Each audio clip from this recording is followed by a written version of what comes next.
Praise the Lord. Today promise.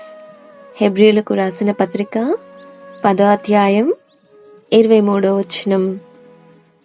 విశ్వాస విషయంలో సంపూర్ణ నిశ్చయత కలిగి యథార్థమైన హృదయముతో మనము దేవుని సన్నిధానమునకు చేరుదము. వాగ్దానము చేసినవాడు నమ్మదగినవాడు గనుక మన నిరీక్షణ విషయమై మనమొప్పుకొనినది నిశ్చలముగా పట్టుకొందుము. కొందరు మానుకొనున్నట్టుగా సమాజముగా కూడుట మానక ఒకనినొకడు హెచ్చరించుకొనుడి. ఆమేన్. ఈ వాగ్దానం మన జీవితాలలో దేవుడు నెరవేర్చునుగాక. God bless you. Presented by Young Holy Team.